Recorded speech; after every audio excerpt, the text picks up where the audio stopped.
बोल राधे कृष्ण भगवान की जय। बोल वृंदावन बिहारी लाल की जय। सब लोग कहते हैं कि भगवान कहाँ है, भगवान कहाँ है। तो भगवान तो धरती पे ही है, सबको पता है। भगवान हर एक आदमी के दिल में भगवान है।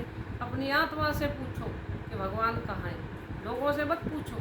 कई लोग कहते हैं कोई भगवान भगवान नहीं है। अरे जो भगवान नहीं है तो तुम कैसे हो? जब तुम ही नहीं हो, तुम भगवान है जब ही तो तुम आए हो। तो एक समय की बात है कि दो बच्चे बचपन के दोस्त थे।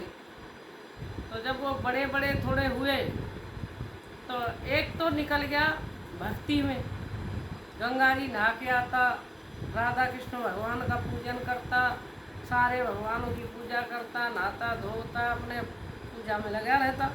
और दूसरा चोरी करता, डकैती करता, अभद्र काम करता, जो नहीं करने के, करैक्टर की हीनता और सारे काम बुरे बुरे करता। तो एक दिन उन्होंने कहा कि तू ऐसे काम क्यों करता है, ये मत करा कर। बोले अच्छा कोई बात नहीं। तो वह उसकी बात सुन के वो सीधा कार में बैठ के चला गया। उसने भगत की बात नहीं सुनी। तो एक दिन क्या हुआ कि भगत जी गंगा जी नहा के आ रहे थे भगवान की पूजा करके। तो उनके पैर में एक सूढ़ टूट गया, धर्मात्मा बच्चे के पैर में सूढ़ टूट गया। तो सूढ़ टूट गया तो वो पल्ली तरफ से आ रहा था कार में बैठ के। तो वो उतरा, बोले सुना तेरा क्या हाल है? बोले हाल क्या है, सूढ़ पार हो गया पैर में से।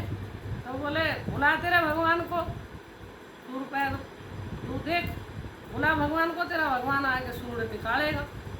तो वो उसकी मजाक उड़ाने लगा, देख तेरे पास क्या है, गंगा जी, मूर्ति, पूजा, और मेरे पास क्या है, बीवी, बच्चे, धन दौलत, कोठी, कार, बंगला, सब कुछ है। तूने क्या लिया, क्या दिया तेरे भगवान ने? तो ऐसे उसकी मजाक उड़ाता रहा। तो मेरे भगवान कितने दयालु हैं। तो तुरंत ही ये बात सुन के ब्राह्मण के भेष में आ गए और उन्होंने कहा कि बेटा क्या बात है? बोले बात कुछ भी नहीं, सूढ़ टूट गया, निकल नहीं रहा। बोले मैं निकाल देता हूँ। तो भगवान ने ब्राह्मण के रूप धर के अपने मुंह से सूढ़ निकाल दिया। फिर उसके बाद बोला मैं आज के बाद कोई पूजा पाठ नहीं करूँगा, बहुत हो गया। तो भगवान ने कहा कि क्यों बेटा, क्यों मायूस है?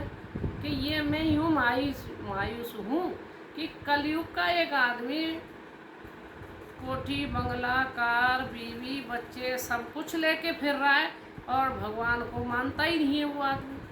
और बोले मेरा जीवन में इतना बड़ा हो गया, गंगा नहाना, यमुना नहाना, भगवान की पूजा करना, संतों की सेवा करना, माँ बाप की सेवा करना, मेरे पास क्या है? तो भगवान ने उनको शीशा दिखाया। बोले बेटा देखना चाहते हो? बोले बिल्कुल, मैं आज देखना ही चाहता हूँ, अगर आप दिखा सकते हो तो मुझे दिखाइए। बोले उसको धनी धन है और मैं निर्धन हूँ और फिर भी परेशान हूँ।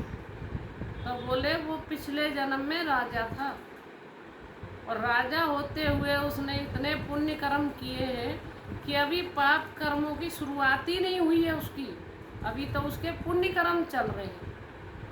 और आपने सारा पाप किया जीवन में, चोरी, डकैती, हिंसा, मर्डर, ये वो, आप देखो आपने क्या किया। जब उसने देखा कि बोले ये तुम ही हो, कोई और है? तो भगवान ने उसको शीशा दिखाया। बोले हाँ हूँ तो मैं ही। तो बोले आपको सूढ़ी टूटनी थी तो ये कांटे से काम चल गया।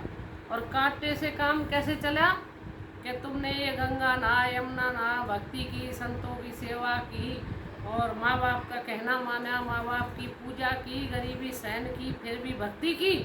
इस भक्ति का ही परिणाम है जो आज आपको सूढ़ी टूटनी थी तो ये सूढ़ से काम चल गया। तो वो जो बच्चा था लड़का, वो ब्राह्मण के पैरों में पड़ गया कि भगवान आज आपने मुझे सच्चाई से अवगत करा दिया, अब मैं कभी भगवान से विमुख नहीं हूँगा। जब तक जिंदा रहूँगा गंगा, यमुना, सरस्वती, संतों की सेवा और भगवान की भक्ति, हर जन्म में मैं भगवान से यही चाहता हूँ कि हर जन्म में भगवान की मुझे भक्ति मिले। और कई बार क्या होता है कि पुनर्जन्म के पाप कर्म इतने होते हैं और इस जन्म में आदमी भक्ति करता है, पूजा करता है, पाठ करता है, तो वो धीरे धीरे धीरे धीरे कटते हैं और धीरे धीरे करते करते वो फांसी की सूल से ही काम चल जाता है। तो ये मेरे भगवान दया करते हैं जब हम भक्ति करते हैं। कभी भी आदमी को ये नहीं सोचना चाहिए कि अरे भक्ति में कुछ नहीं है। भक्ति में कैसे नहीं है? भक्ति में जो है वो कहीं कुछ नहीं है। जीवन जो है भक्ति में ही निकलना चाहिए। भगवान का भजन करो।